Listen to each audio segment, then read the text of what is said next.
The opposite, everyone that I told that's what I was doing. It's not about how many views, but the right views. And I think people think momentum comes from those tens of thousands, hundreds of thousands of views, which of course. But when you're wanting to make this a job, all you need is the right view, right? And I think both of our stories.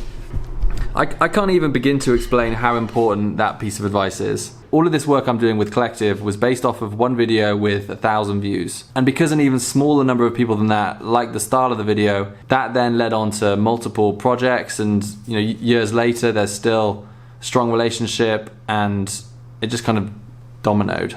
So my point is, if you're like me and you're struggling to find traction with the numbers, keep making, keep doing, because after that repetition, one day someone will see your video and it could change everything. Like one single view can drastically change your life. My first video had less than 500 views. One of those views was Samir, and now I've been in LA living here for 8 years, had all these experiences. So finally, Collective is back in business. After a number of months of inactivity for obvious reasons, we have a new challenge. Damn! Run by our residents, Colin and Samir. Definitely two of my favorite content creators on the platform, although one of them dances funny.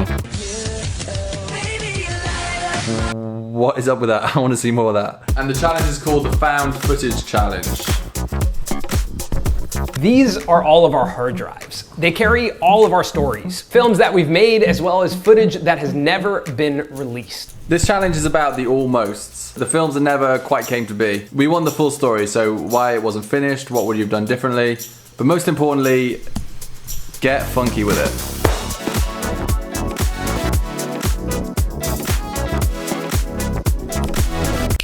You probably expect more hard drives for someone who's been making videos for 10 years, but I work a little differently. I only have a few local portable hard drives. I work all my current projects off of these, and then once the project's finished, I back it up onto a RAIDed backup system like this one. So my system here is using 6 bays of the available 8. 4 of them are 8TB disks, and 2 of them are 10TB disks. This means there is a total of 52 terabytes of available space. Although these are on a RAID 6 setup, which means 2 disks can completely fail at any one time and all my data will still be safe. This does, however, dramatically decrease the available space from 52 terabytes down to about 22 terabytes. But I think I'm okay with that because I know the data is pretty safe. Okay, so now I need to have a look through all my folders, see what I can find and what story I can tell. Over to the computer. Okay, so there's one here called Productivity at its Worst. This was like 2 years ago. I was completely uninspired. I had like a few months of just kind of actually not wanting to make any videos. Aww. And what I usually do to get out of situations like that is try and make a video about it. And generally, I find that doing that draws a line under it. I don't want to break. I don't want to sit here.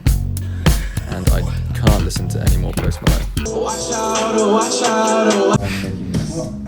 But time provides me with an opportunity to think about what I'm doing with my business, life, and where I want to go with my film work.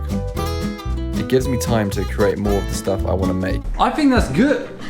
I should have released that. I'm actually terrible at starting things and then not finishing them. I get a lot of ideas, I write them all down, but if I executed the ideas as quickly as I wrote them, I'd be getting a lot more stuff out. I had this idea once about burning bridges and why saying no to things can actually be a good thing in the long run. I was going to build like a little bridge out of lollipop sticks and then burn it down. The trouser experiment. Wear the same pair of trousers for 30 days and see if anyone notices.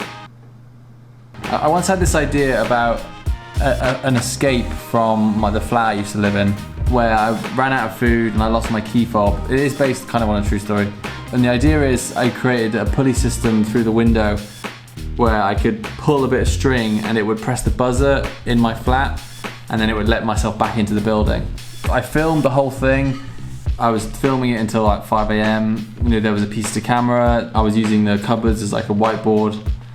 I made the whole video. It was quite a big edit, and then at the end of it, I looked at it and it felt way too overproduced.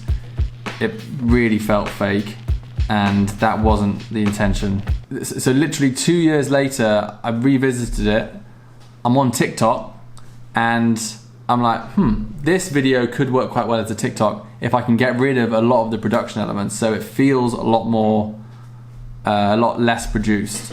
And within about an hour or two, I'd re-edited it into a minute, much better pace, much better feeling to it, where it kind of feels like, okay, this could be real. And it got 600,000 views on TikTok. So that's... Can I just add, in that video, the pulley mechanism is real. That is not, I did create that and it worked. Hence my reaction. It worked! It worked! Oh shit! Yes! Even though that was 2 years later, good content is always good content. Luckily, time doesn't change that. And that's really good, because those old projects we're looking at now are still good projects today. Ooh, ooh! This is a good one. Let me tell you about this one. This is the Selfie Factory shoot. This was actually something from about a year ago. It was from last summer. And it wasn't even based on a story or anything too narrative based. It was actually more an idea I wanted to try out, a technical thing. I had this idea of linking samples in a music track to a visual. So every time you'd hear one sample, the same visual would be played on screen. And then through that, you kind of build a narrative. But I noticed in town, there's this place called the Selfie Factory. It was basically like a pop-up shop, and they had loads of different scenes and like random, like colourful areas. And I thought, oh, me and Dave will just take our lights and we can shoot some stuff there, maybe with a model, and I can just try out this idea. Unfortunately, it never ended up happening. We did book a slot, but for whatever reason, they were closed. I don't know what happened. Cancelled. Shoot's been cancelled. But this has sat on my desk since, as a reminder to definitely try it at some point.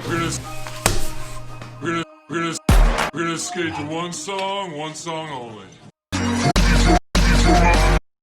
Let's go up for 82 when I look at you like this. Let's go up for 82 when I look at you like this. Let's go up for 82 when I look at you like this. Let's go up for 82 when I look at you like this.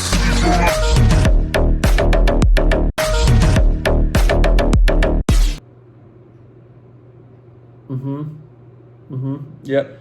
Yeah, I don't know what that was either. But at the moment, it's an idea, it's a concept, and it develops somewhere later.